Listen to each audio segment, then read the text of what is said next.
Comment allez-vous les amis? Eh ben moi ça va plutôt bien. Vous voulez voir où je suis?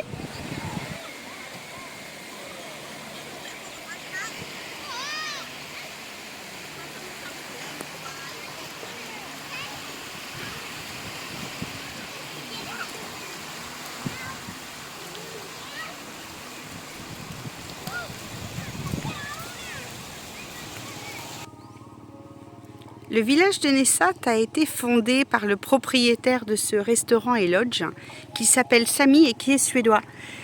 Tous les habitants du village vivaient à Sihanoukville auparavant sur la plage d'Autresse.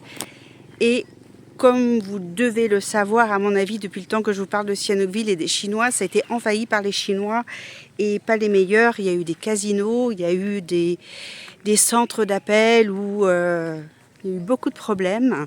Il a commencé à y avoir beaucoup d'insécurité et de violence à Sihanoukville. Et ils se sont regroupés ici, donc ça fait un peu petite communauté hippie, on aime ou on n'aime pas, mais ce sont des gens qui étaient au Cambodge déjà depuis 10-15 ans, qui n'ont pas supporté ce que Sihanoukville était devenu et qui sont venus s'installer ici. Donc ils ont créé leur petit village, il y a quand même une vingtaine de petits restaurants, de petits cafés. Là on est en saison basse, donc il n'y a personne. Mais vous voyez, ça continue à construire et puis ce sont des constructions relativement originales. Il y en a vraiment pour tous les goûts, tous les budgets, tous les conforts aussi, avec, sans clim.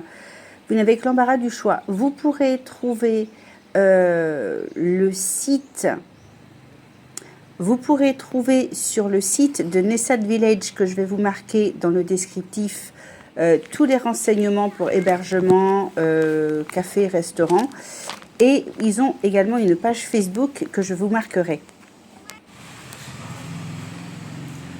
Vous trouverez tout ce dont vous avez besoin au village, que ce soit tuk-tuk, location de scooter, vélo. Il suffit de demander soit à votre hôtel, soit chez Don Wright, chez Sami, qui pourra vous renseigner.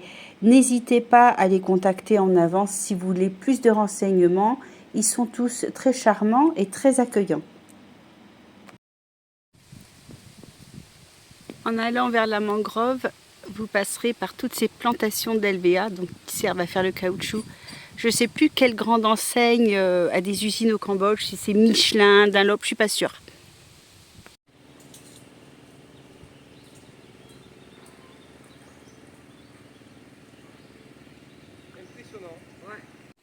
Shrewsbury Community Center.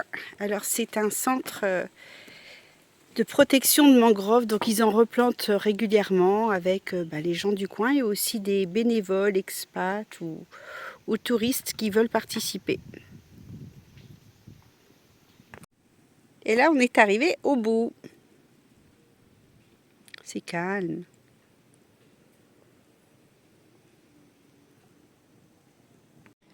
Le gouvernement est en train d'essayer de nettoyer Sihanoukville. Alors bon, c'est pas gagné, ça va prendre de nombreuses années. Mais pour l'instant, les licences de casino se perdent. Ça ferme petit à petit. Il y a quand même énormément de bâtiments laissés à l'abandon. C'est très moche. Mais je sais que Novotel vient de s'implanter. Une usine BYD vient de s'implanter. Ça va prendre de très nombreuses années, mais je pense qu'un jour on retrouvera un joli Sihanoukville avec les îles qui se développent de plus en plus. Vous savez que Koh Rong fait quand même partie du top 10 des plus belles îles du monde, donc ça vaut quand même le coup. Pour aller à Nessat, vous avez plusieurs options. En bus toujours, ou alors en taxi.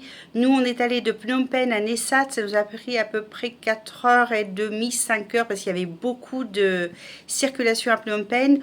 Donc, nous sommes arrivés à Sreyambel, et de là, on a pris un espèce de petit van, toujours par Viragbuntam, pour nous acheminer à Nessat. Pour repartir, parce qu'on allait directement à l'embarcadère pour les îles, on a préféré prendre un taxi, ça nous a coûté 60$ et ça a pris 2 bonnes heures. Voilà, il y a plusieurs possibilités, il y en a pour tous les budgets. Posez la question à l'hôtel, posez-moi la question aussi si vous voulez, je vous donne tous les renseignements comme d'habitude. J'espère que vous irez faire un petit tour à Nessat, vous m'en direz des nouvelles. Je vous souhaite une agréable semaine et je vous dis à dimanche prochain les amis, bye bye.